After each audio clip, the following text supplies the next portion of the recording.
اللہ الرحمن الرحیم۔ السلام علیکم محترم ناظرین۔ ایک دفعہ مدینہ منورہ میں ایک شاعر نے نبی کریم صلی اللہ علیہ وسلم کی شان میں گستاخانہ اشعار لکھے۔ جب اس گستاخ نے ایک محفل میں گستاخانہ اشعار پڑھے تو مدینہ میں کھلبلی مچ گئی۔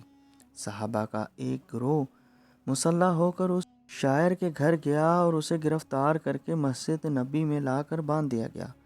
کچھ دیر بعد حضور نبی کریم صلی اللہ علیہ وسلم نماز کے لیے تشریف لائے تو صحابہ حضور صلی اللہ علیہ وسلم سے عرض گزار ہوئے، اے اللہ کے رسول، اس شخص نے آپ صلی اللہ علیہ وسلم کی شان میں گستاخی کی ہے۔ آپ صلی اللہ علیہ وسلم نے نماز کی امامت کروائی اور پھر فرمانے لگے، اس گستاخ کی زبان کو خنجر سے کاٹ دیا جائے۔ وہاں موجود صحابہ بہت حیران ہوئے کہ رحمت العالمین نے آج یہ کیسا فیصلہ سنایا ہے۔ اس طرح تو کافر و مشرک حضور صلی اللہ علیہ وسلم کے اخلاق پر سوال اٹھائیں گے۔ ہر طرح سرگوشیاں ہونے لگیں۔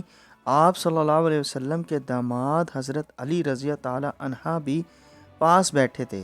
حضور نبی کریم صلی اللہ علیہ وسلم حضرت علی رضی تعالی عنہ سے فرمانے لگے، اے علی، اس شخص کو لے جاؤ اور تم اس کی زبان کاٹ دو۔ حضرت علی رضی تعالی عنہ نے اپنے غلام کو حکم دیا کہ اونٹ تیار کرو۔ اس اونٹ پر باندھے ہوئے ہاتھوں کے ساتھ شاعر کو بٹھایا اور اسے دور لے گئے۔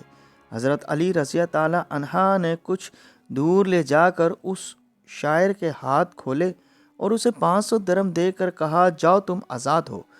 وہ گستاخ شاعر حضرت علی کی طرف حیرانی سے دیکھنے لگا اور کہنے لگا کہ آپ کو تو آپ کے نبی نے کچھ اور ہی حکم دیا تھا۔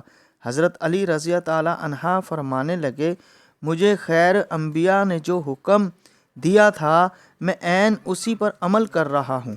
وہ شاعر بہت متاثر ہوا کہ یہ کیسا حکمت سے بھرا فیصلہ تھا مسلمانوں کے نبی کا۔ کچھ لوگوں نے جب دور سے دیکھا کہ حضرت علی رضی تعالی عنہ نے شاعر کو اس کی زبان کاٹے بغیر ہی آزاد کر دیا ہے، وہ آپس میں باتیں کرنے لگے کہ حضرت علی رضی تعالی عنہ نے رسول اللہ صلی اللہ علیہ وسلم کے حکم کے خلاف کام کر دیا ہے۔ وہ سب لوگ نبی کریم صلی اللہ علیہ وسلم کے پاس شکایت لے کر پہنچ گئے، اے محمد صلی اللہ علیہ وسلم، حضرت علی رضی تعالی عنہ نے تو اس گستاخی کرنے والے شاعر کو 500 درم دے کر آزاد کر دیا ہے۔ جب حضور نبی کریم صلی اللہ علیہ وسلم نے ان سب لوگوں کی زبان پر شکایت کے الفاظ سنے تو فرمانے لگے کہ تم میری بات کو نہیں سمجھ سکے۔ حضرت علی رضی تعالی عنہ میری بات کو سمجھ گئے تھے۔ سب لوگوں نے حیران و پریشان ہو کر کہا، اے اللہ کے نبی صلی اللہ علیہ وسلم، آپ نے تو یہی فرمایا کہ اس گستاخ کی زبان کاٹ دو، مگر حضرت علی رضی تعالی عنہ نے تو آپ کی بات کو ماننے سے انکار کر دیا، اس کو 500 درم کے ساتھ آزاد کر دیا۔ سب لوگ سارا دن اسی بات پر حیران ہوتے رہے۔ رات ہوئی تو وہ سو گئے۔ صبح جب فجر کی نماز کا وقت ہوا، جب مسلمان فجر کی نماز ادا کرنے کے لیے مسجد میں داخل ہوئے تو اس گستاخ کو دیکھ کر حیران ہو گئے کہ اس نے اسلام قبول کر لیا اور مسلمان ہو گیا۔ وہ نماز فجر ادا کرنے کے لیے وضو کر رہا ہے۔ وضو کر کے جب وہ نبی کریم صلی اللہ علیہ وسلم کے پاس آیا تو اس نے نبی کریم صلی اللہ علیہ وسلم کو فرمایا، اے اللہ کے نبی، آپ صلی اللہ علیہ وسلم پر میرے ماں باپ قربان ہو، میں آپ صلی اللہ علیہ وسلم کی بارگاہ میں ایک نعت لکھ کر لایا ہوں۔ نبی کریم صلی اللہ علیہ وسلم نے فرمایا، اے مسلمانوں، میں نے کہا تھا کہ آپ سب میری بات کو سمجھ نہیں سکے، علی میری بات کو سمجھ گئے ہیں۔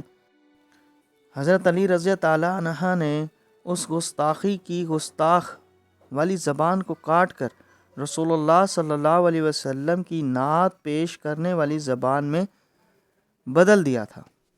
اسلامک ویڈیوز دیکھنے کے لیے ہمارے چینل کو لائک اور سبسکرائب ضرور کریں۔